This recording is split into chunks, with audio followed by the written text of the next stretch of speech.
Hello, my name is Haley. This is so awkward. I haven't done this in a long time. I'm Haley, and like 50% of you probably call me Grace, which is kind of weird. And like, I've been trying to go by Haley for a really long time now, a couple years. And like, sometimes I just introduce myself wrong, or it takes me really long to actually like introduce myself because I can't remember what name I'm using for the environment I'm in, but I'm stalling right now because I don't want to talk about what I'm going to talk about. So I'm gonna stop talking about my names. It's been like a month since I've like actually sat down on my camera with the camera, and even like I feel like taking pictures. I haven't taken any pictures in a while either. There's a lot of stuff like with people that I was going through, like family, friends, relationship stuff, that were becoming toxic to me, and were becoming things that were adding unnecessary stress and drama in my life, as well as not aligning with the values and the morals that I have and try to abide by in my daily life. So I've been doing a lot of reading. One of them is A New Earth by Eckhart Tolle. Tolle is, I think, Tolle is how you say it, but that's not how people say it here. Tolle.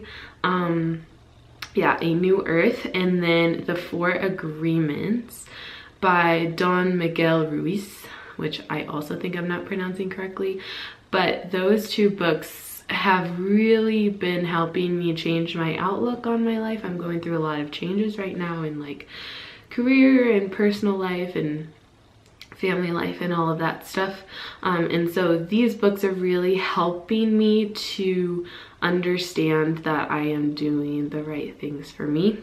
For my young life, I was in a horrible, a very awful household, living situation, with both of my parents ending up in divorce a couple years ago, which should have happened many years ago before that. But a lot of those things I didn't process and I didn't allow myself to work through. And so a lot of things are resurfacing and I'm having to deal with them now, which is not something that I'm upset about necessarily. It's something that I'm happy that I'm doing because I'm not living in this place of constantly looking at situations through the eyes of my younger self. So I'm going through like even the changes that I'm going through in friendships and with other people and relationships or whatever, I'm handling them as I would do like me, as I am today. And that's something that I'm not quite used to. And so there's a lot of like emotional stuff that's coming out. I feel very sensitive to everything. And when I say everything, I mean everything, like little noises here and there, lights, people's conversations. It's not like I break down crying all the time, but I do cry a lot more than I did. I never cried when I was a kid, really.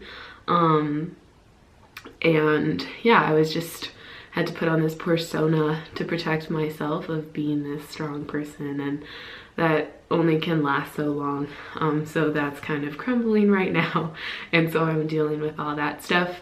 With that, I have always been, I was trained to, if you will, to always work, never stop. There's always something that you should be doing. There's never a time for rest. That's how I grew up, with those messages in my mind. So since I was a kid, yeah, until the past, I want to say like 8 months, 7 or 8 months, I have been working on not being a workaholic. I have been called that many times.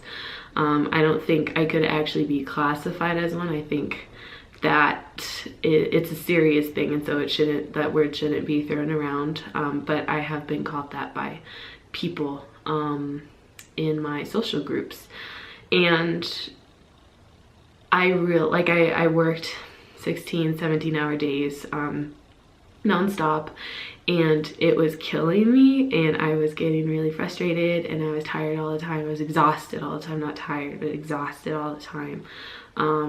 No passion really, and no enjoyment. It was just like, well, I have to do these things and I have to get all this stuff done, and if I don't, I'm a failure.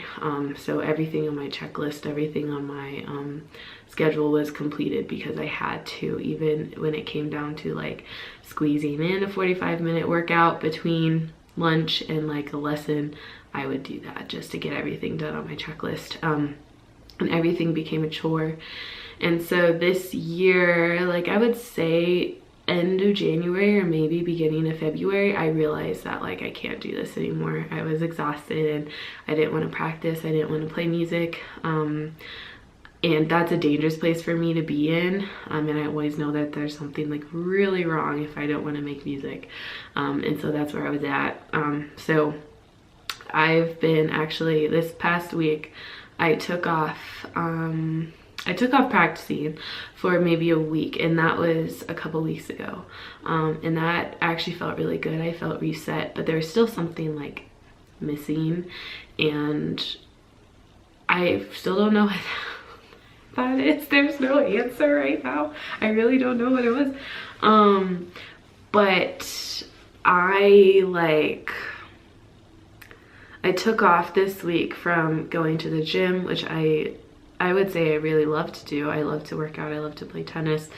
I like to do all kinds of different exercise, but it was becoming this disordered like body image thing where like I have to do this, otherwise I'm gonna end up like this, I'm gonna look like this, and I can't do that anymore. I already went through that. So there are all of these things that are like catching up to me that right now, and a lot of family trauma that is weighing me down and just taking a lot of time, energy, and so it's dealing with all of that stuff right now, and it's difficult. It's time consuming, and it's hard to confront these things when that's something that you were taught not to do, not to communicate, not to fix things. And if that's just how the relationships are and that's how you perceive the person to be, there's no point in working on that, because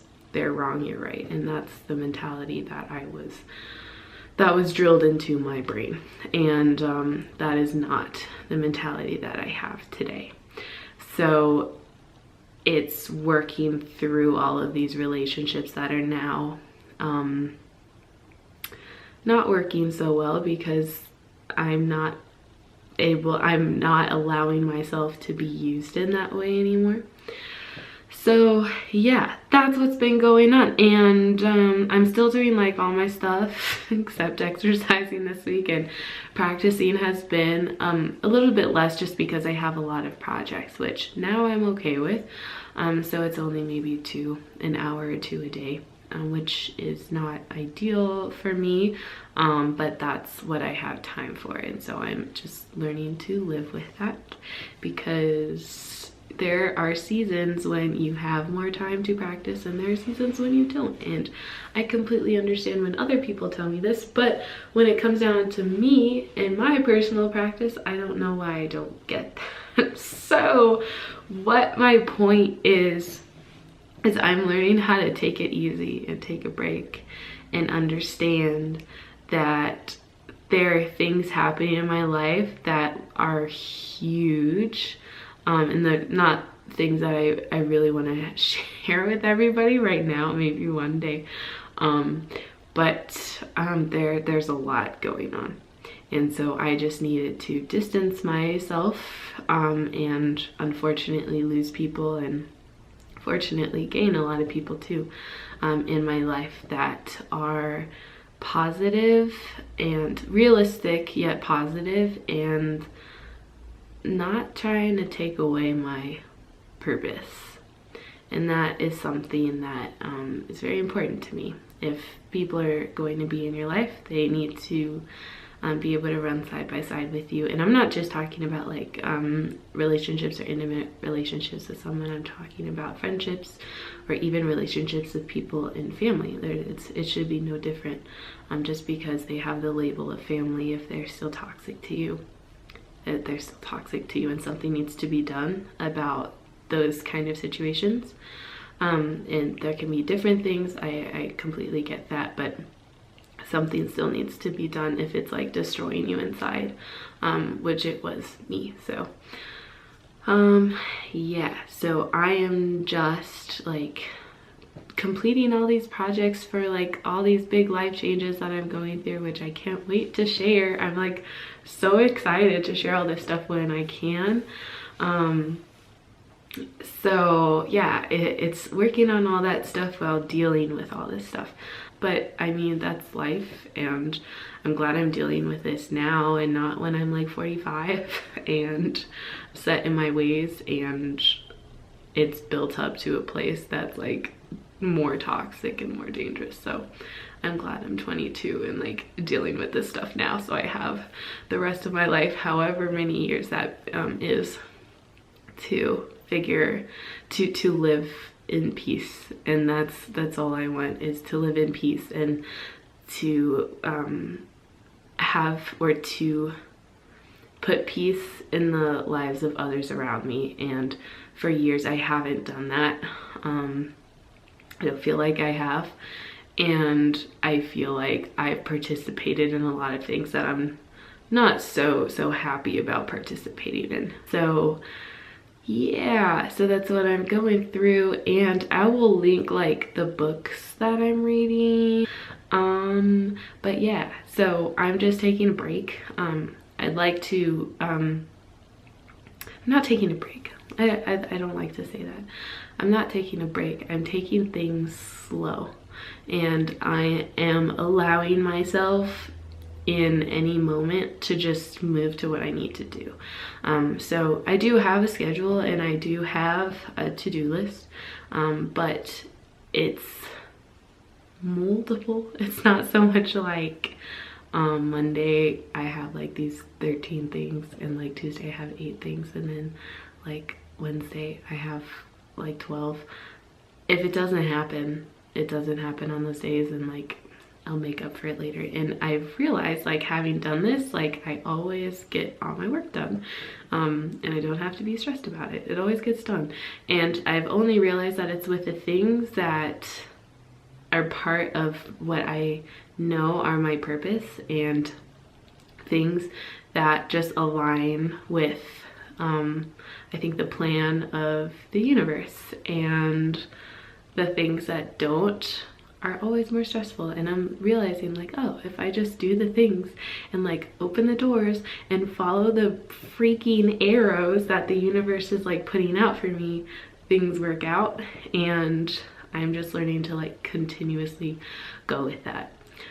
So yeah, that's what's going on. Yeah, it's just crappy to go through all this stuff, but I know others are going through this, if not like worse. So yeah, that's what I've been dealing with, but alles ist okay, alles ist gut.